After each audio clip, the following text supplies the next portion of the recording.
आज से 75 साल पहले इजराइल नामी किसी जगह का कोई नामो निशान न था।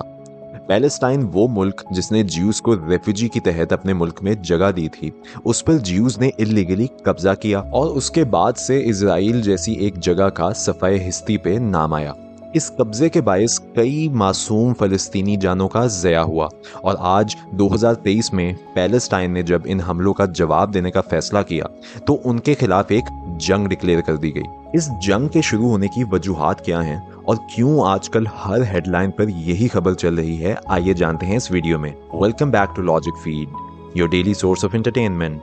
7 अक्टूबर 2023 को दुनिया तक ये खबर पहुंची कि हमास ने इजराइल पर हमले का आगाज कर दिया है। अब अगर आप सोच रहे हैं कि हमास है क्या, तो आइए पहले वो जानते हैं। हमास, जो कि एक इस्लामिक रेजिस्टेंस मूवमेंट है, मौजूदा दौर में पैलेस्टाइन की गाजा स्ट्रिप पे हुकूमत कर रही है। कई मुल्क इसे एक टेररिस्ट ऑर्गेनाइजेशन करार दे चुके हैं, मगर बेशतर मुल्क इसके उठाए गए फैसलों को सपोर्ट करते हैं क्योंकि ये फलस्तीनियों का आखिरी सेल्फ डिफेंस का जरिया है। ईरान और टर्की जैसे मुल्क इसे फाइनेंशियल और मटेरियल सपोर्ट से भी नवाज रहे हैं। चलते हैं अब वापस 7 अक्टूबर के वाक़े पर। ये वो दिन था जब यहूदी अपना मजहबी त्यौहार सिमहत तोरा मना रहे थे। ये एक म्यूजिकल सेलिब्रेशन होती है जिसमें तमाम यहूदी बाइबल का एक पर्टिकुलर सेक्शन पढ़ के उसके मुकम्मल होने की खुशी में जश्न मनाते हैं। और इसी दिन हमास के ब्रिगेडियर मोहम्मद अल दैफ ने इजराइल पर हमला करने का फैसला किया। उनका अपने एक वीडियो बयान में ये कहना था कि ये वक्त आ गया है जब इजराइल फलस्तीन के खिलाफ अनगिनत जुल्म का कोई एक्शन ले। चुनांचा उन्होंने तूफान अल अक्सा ऑपरेशन का आगाज किया। हमास ने न सिर्फ दर्जनों इजरायली कमांडर्स को गिरफ्तार किया, बल्कि उन्होंने कई हजार रॉकेट समंदर, हवा और जमीन के थ्रू इजराइल गाजा बॉर्डर पर लॉन्च किए, जिनके बायस कई 100 इजरायली मारे गए।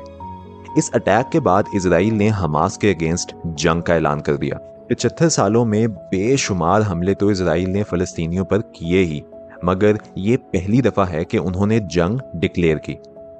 इस हमले के बाद कई मुल्कों ने क्लियर साइड्स पिक की कि वो इस सिचुएशन में किसके साथ हैं, मगर बहुत सी कंट्रीज ने न्यूट्रल स्टेटमेंट्स जारी की और बोला कि ये 2 नेशन सोल्यूशन है और दोनों साइड्स को खुद मिल बैठ के कोई हल ढूंढना चाहिए। पाकिस्तान, टर्की और सऊदीया ने भी इस बात से एग्री किया कि इस मसले को तब तक नहीं खत्म किया जा सकता जब तक दोनों यहूदी और फलस्तीनी अमन का रास्ता ढूंढेंगे। यूरोपियन और अमेरिकन नेशंस ने इजराइल की साइड लेते हुए ये कहा कि यहूदियों पे हमला एक टेररिस्ट अटैक है और इसको फौरी तौर पे एक्शन लेकर सीज कर देना चाहिए। इसके बरक्स कतर ने अपनी जारी करदा स्टेटमेंट में इस बात को बहुत क्लियरली वाज़ेह किया कि जो अटैक इजराइल पे किया गया, इसका सिर्फ और सिर्फ जिम्मेदार वो खुद है, क्योंकि 75 सालों से फलस्तीनियों के हकूक़ की खिलाफ वर्जी की जा रही है और अब ये टाइम आ गया है कि वो भी अपने लिए स्टैंड लें और अपने हक के लिए लड़ें। अब अगर हम बात करें इस अटैक की, तो इसे इजरायली फोर्सेस का इंटेलिजेंस फेलियर करार दिया गया है। इजराइल, जो हमेशा से अपनी टेक्नोलॉजी और सर्वेलेंस को दुनिया भर में प्रमोट कर रहा है, एक ऐसे मुल्क से कई रॉकेट फायर्स खा बैठा जिसको उन्होंने कई बरसों से एक कैद खाने की तरह रखा हुआ है। अब दोस्तों, आप सोच रहे होंगे कि पैलेस्टाइन एक इंतहाई लो बजटेड जगह है और वो मुल्क जहां इजराइल के कमांड के बगैर खाने पीने की अशिया का आना जाना नामुमकिन था, उन्होंने इस लेवल पे यहूदियों के खिलाफ ये अटैक कैसे अरेंज किया। तो इसकी वजह ये थी कि मार्च 2023 से पैलेस्टीनियंस ने एक राइट ऑफ रिटर्न नामी मूवमेंट का आगाज किया हुआ था। इस मुहिम को हाईलाइट करने के लिए वो वीकली गाजा बॉर्डर पे प्रोटेस्ट किया करते थे। इन इत्तेहाज के दौरान फलस्तीनियों ने बॉर्डर पे पाई जाने वाली सिचुएशन को बहुत पास से मॉनिटर किया। उन्होंने उनकी टेक्नोलॉजी और सिक्योरिटी लेवल्स को तरह तरह के छोटे मोटे तरीकों से टेस्ट किया। कभी वो हॉट बैलून्स इजरायली बस्तियों पे छोड़ते थे और कभी कुछ हथियारों के जरिए अटैक किया करते थे।